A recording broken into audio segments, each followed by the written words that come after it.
शिवदल मेवाड़ के तत्वाधान में 15वें वर्ष आयोजित इस आयोजन में हमारे बीच में पधारे सभी अतिथियों का हार्दिक स्वागत और अभिनंदन।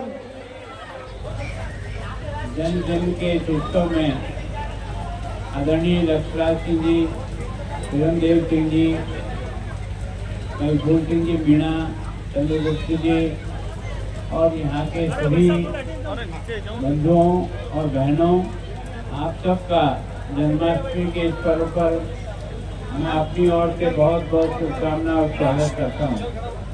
विशेष करके मनोज जी का मैं सोचता हूँ कि इतने वर्षों से निरंतर शिवदल मेवाड़ के माध्यम से इन्होंने इस क्षेत्र में हम सबको धर्म के प्रति जोड़ने का जो काम किया है विभिन्न कार्यक्रमों के माध्यम से, उसके लिए उनका और उनकी सारी टीम का आप सबकी ओर से, मेरी ओर से एक बार ताली बजा के उनका स्वागत करें। इस आयोजन में सहयोग करने वाले सभी बंधुओं का, जो इसमें एक सहयोगी बनकर के इस कार्यक्रम को इस रूप में मनाने का प्रयास करते हैं, उन सब बंधुओं को भी मेरी ओर से बहुत बहुत धन्यवाद। मैं सोचता हूँ कि हमारे देश का ये सौभाग्य रहा है कि जब जब भी कोई संकट आता है तो कोई न कोई महापुरुष अवतरित हो जाता है। भगवान कृष्ण का भी जन्म इसी प्रकार से, कंस के पापों को तो उसके स्वयं के मामा ही थे, लेकिन उसका विनाश करने के लिए भगवान को स्वयं को जन्म लेकर आना था।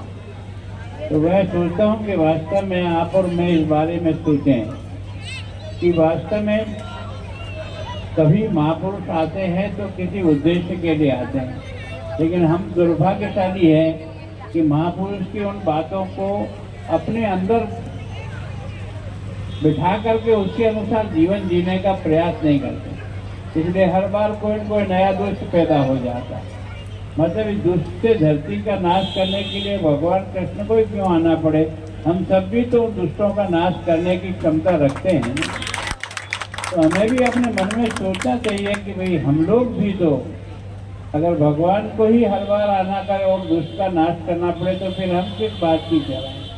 हमारा भी तो कोई कर्तव्य है। तो मैं सोचता हूँ कि भगवान कृष्ण के जन्मदिन पर हमको इस बार सोचे कि चारों तरफ भारत इस समय शत्रुओं से घिर गया है। सारी देश और विदेश की शक्तियाँ हमको मिटाने के लिए जिस प्रकार से काम करें, सारी दुनिया चिल्लाती है, लेकिन बांग्लादेश में हिंदुओं पर जिस प्रकार का अत्याचार और अनाचार हुआ है, देखकर रोंगटे खड़े हो जाते हैं। दुनिया का कोई देश नहीं बोलता है, कोई व्यक्ति नहीं बोलता है, हमारे लिए रोने वाला भी कोई नहीं है। और बाकी कहीं छोटी सी घटना घट जाती है तो सारी दुनिया चिल्लाना शुरू कर देती है, मानव अधिकार आ जाते हैं, सब प्रकार के अधिकार आ जाते हैं। और हम पर जब कभी भी इस प्रकार का अन्याय और अत्याचार होता है तो सारे आंखें बंद कर देते हैं।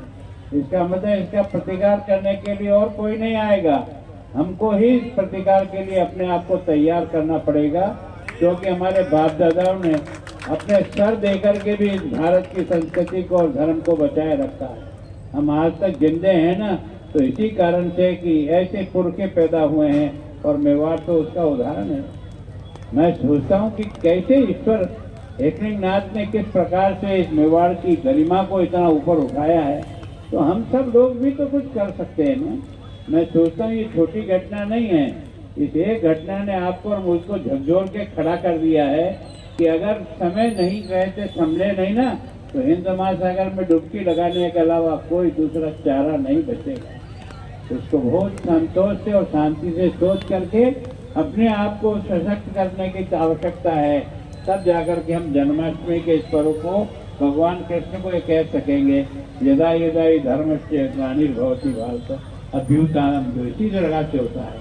तो मैं सोचता हूँ निश्चित रूप से हम सब लोग आयोजकों का बहुत धन्यवाद करते हैं कि वो आने वाली पीढ़ी में हमारे उन संस्कारों को पहुँचाने का प्रयत्न करें अपने कार्यक्रम के माध्यम से।